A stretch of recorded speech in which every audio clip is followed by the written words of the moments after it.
Kalau solat jenazah cukuplah satu salam. Setelah kita takbir 4 kali, Allahu Akbar Al-Fatihah, Allahu Akbar salawat Nabi, Allahu Akbar Allahumma ighfirli warham, Allahu Akbar Allahumma la tahrimna ajrahu wa la taftinna ba'd. Assalamualaikum warahmatullah. Cukuplah satu salam. Itu kalau solat sunnah. Tapi kalau solat fardu, dua-duanya itu harus terdengar suaranya. Assalamualaikum warahmatullah. Dua pipi ini harus nampak. Ketika Nabi setelah selesai sholat, langsung Nabi menghadapi jamaah dengan dua cara. Cara yang pertama, panduk yang apa ini bahasa Indonesia? Bahu yang kanan ini dikasih kepada jamaah, lalu dia menghadap sana. Itu Nabi kalau sudah selesai sholat. Cara yang pertama. Yang kedua, langsung dia menghadapi jamaah kayak gini. Lalu Nabi bertanya, asyahidun fulan, asyahidun fulan, asyahidun fulan. Mana ini? Mana ini? Mana tetangga ini? Mana ini? Mana ini? Mana ini? Itu pelajaran bagi kita bahwa imam harus kenal sama tetangganya. Dan imam harus memandang jamaahnya. Tapi imam kita setelah selesai sholat,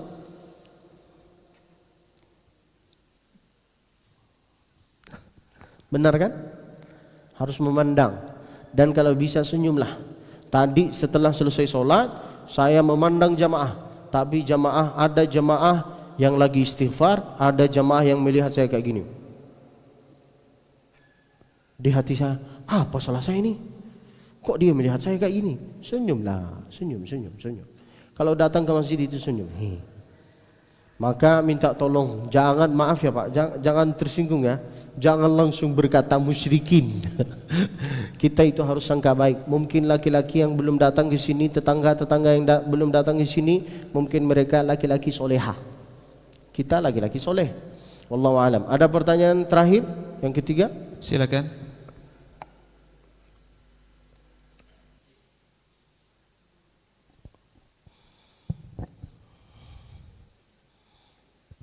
Syekh bisa ceritain nggak saya tentang bagaimana pengelolaan azan di Masjidil Haram, atau mungkin minta ceritain sedikit cerita tentang Syekh Mullah mungkin seperti itu. Bagaimana apa? Bagaimana pengelolaan azan ya? Maksudnya itu azan di Masjidil Haram itu kan yang sering kami dengar itu dikumandangkan oleh Syekh Mullah. Terus? Jadi kaderisasinya gimana itu? Ya, pengelolaan azan di Masjidil Haram. Yang kedua, apa maksud, kalau tidak salah ada hadis yang bacalah Quran itu dengan suara terbaikmu. Mohon penjelasan dikit. Waalaikumsalam warahmatullahi wabarakatuh. Saya jawab pertanyaan yang kedua. Kalau mau baca Al-Quran, bacalah dengan suara yang terbaik. Hadisnya ada, man lam yataghanna bil Qur'ani falaysa minna. Siapa yang membaca Al-Quran lalu tidak diiringi dengan suara yang merdu, maka dia bukan dari golongan kita. Maka itu pelajaran bagi kita, bapak-bapak, adik-adik, abang-abang, harus belajar untuk latihan-latihan untuk suaranya sehingga suaranya merdu. Kalau ngaji jangan seperti seolah-olah itu terpaksa. Ada bapak-bapak atau ada laki-laki yang bacanya kayak gini, yubashshiruhum rabbuhum birahmatin minhu wa ridwanin wa jannatin lahum fiha na'imun muqim khalidina fiha abada innallaha 'indahu ajrun 'azim ya ayyuhalladzina amanu. Itu bacaan yang kurang sukalah. Kalau baca Al-Quran harus dengan hurufnya yang bagus, makharijnya, gunnahnya, tajwidnya. Yubashshiruhum rabbuhum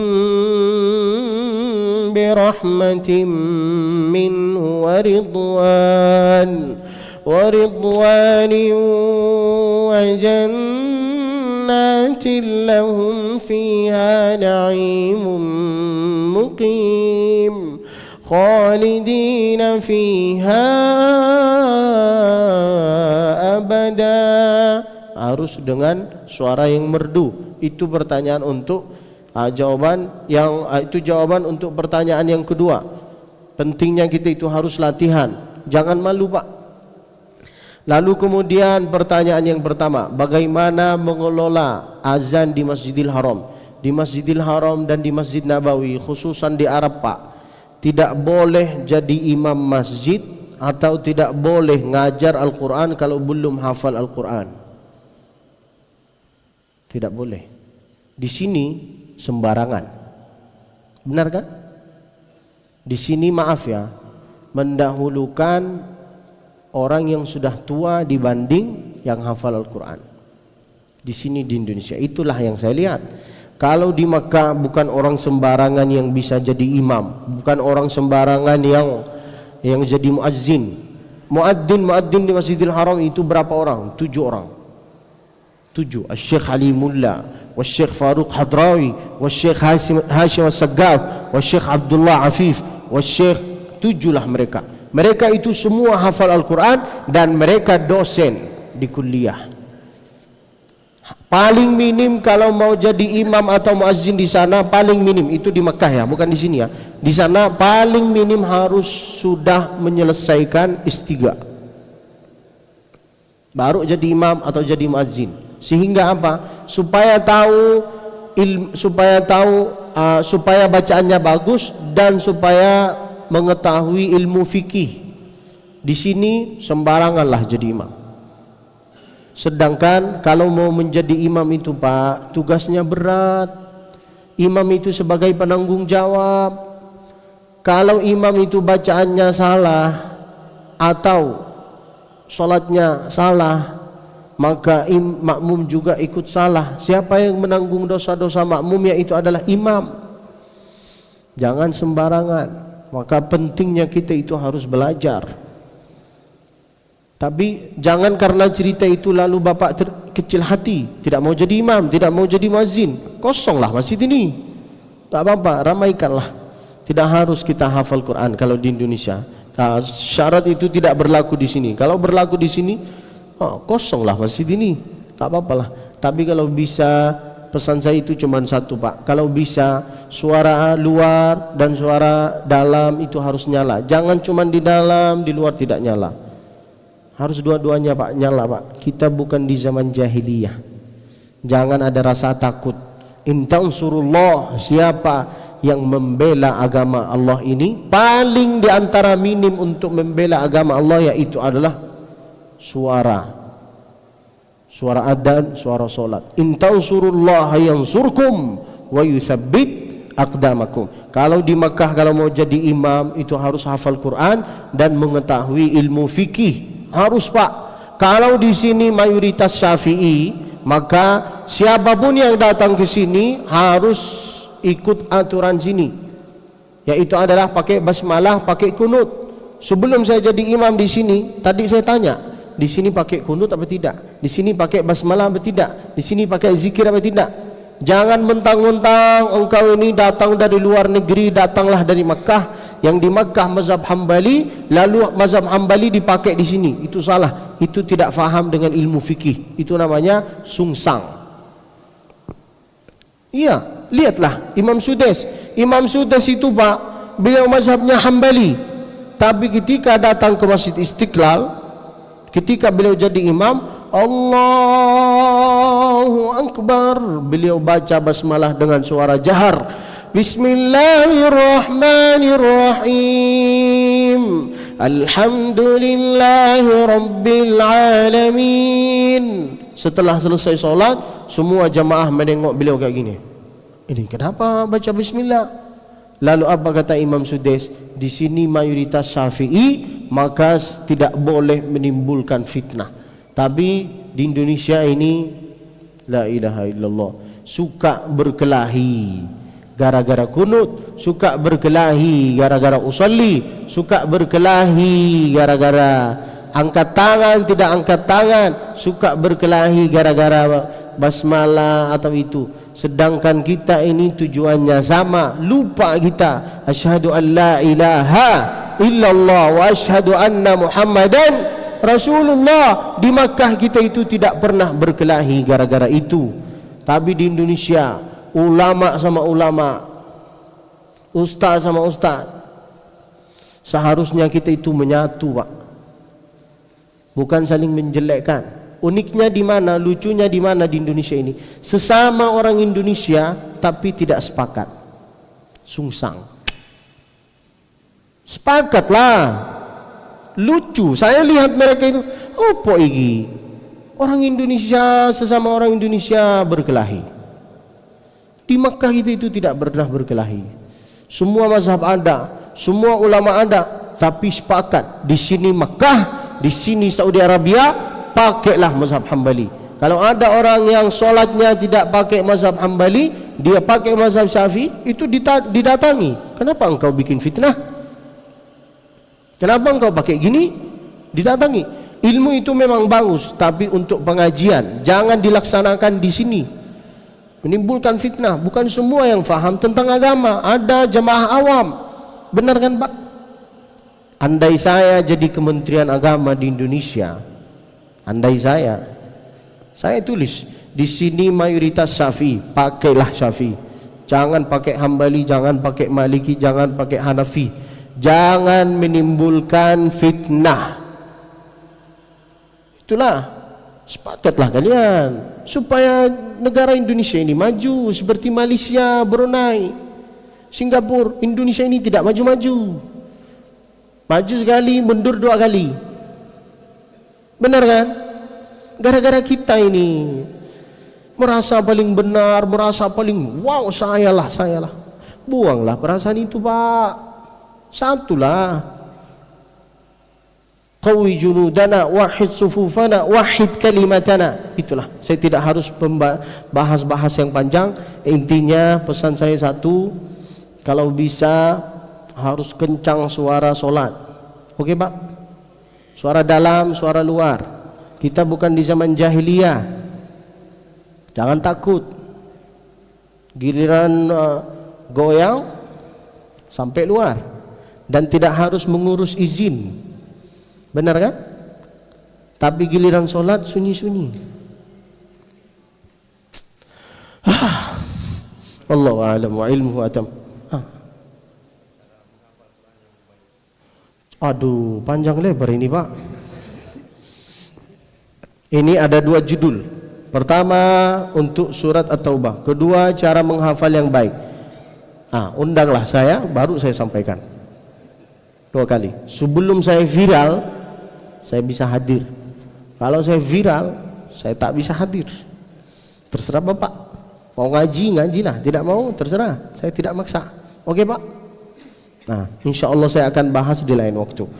Nah, silahkan, Bang. Sebelum saya tutup acara ini, minta tolong kita dengarkan Ustadz, kalau bisa beramal, beramallah. Kalau tidak bisa beramal di pagi ini, usahakanlah di hari kemudian, sehingga insya Allah bisa menjadi dari bagian ahli Al-Quran. Silahkan. Baik, terima kasih pada Syekh Abdul Basit Mesmi. Alhamdulillah selesai sudah kajian kita pada subuh hari ini. Dan juga alhamdulillah acara ini terselenggara dari kami PPP Adar Quran Palembang yang bekerja sama dengan Barisan Sahabat Dakwah dan juga bersama pengurus Masjid Baitur Rahman Bang Raya. Alhamdulillah sudah bisa kita laksanakan. Dan juga Bapak Ibu jamaah sekalian yang kami rahmati, kami bersama Syekh Abdul Basit mempunyai program mencetak 1 juta penghafal Quran ya, dan juga yang mana salah satu rumah tahfiz kita itu ada di Gaza di Palestina.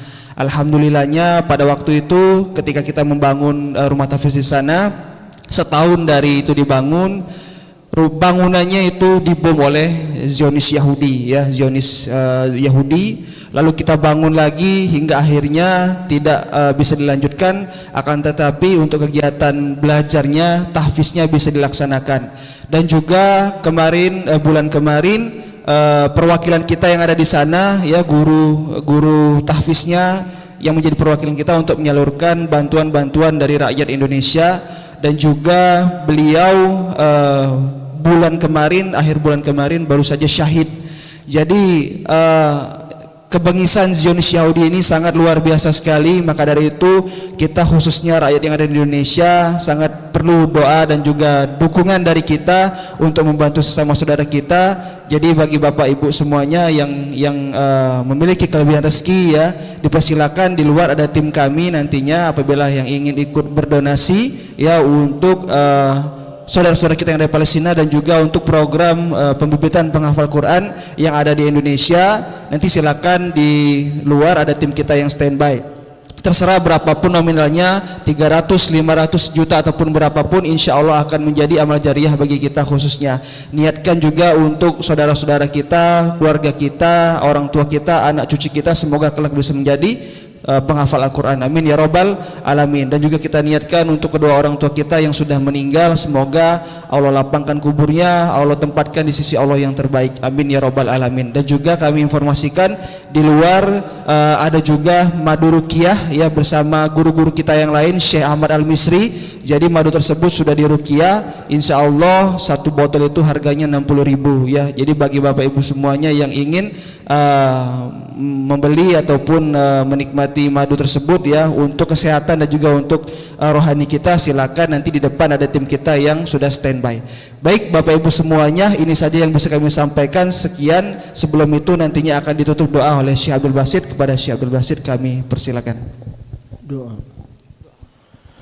Allahumma arhamna bil Qur'an waj'alhu lana imaman wa nuran wa hudan wa rahmah.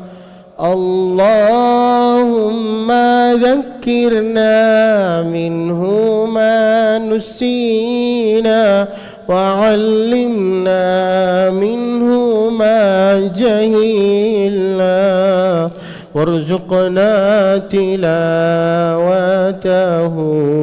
آناء الليل وأطراف النهار واجعله لنا حجة يا رب العالمين. Amin ya rabbal alamin. Kita tutup bersama-sama kajian pada hari ini melafalkan hamdalah, alhamdulillahirabbil alamin, dan doa penutup kafaratul majlis. Subhanakallahumma bihamdika asyhadu an la ilaha illa anta astaghfiruka wa atubu ilaik. Wassalamualaikum warahmatullahi wabarakatuh.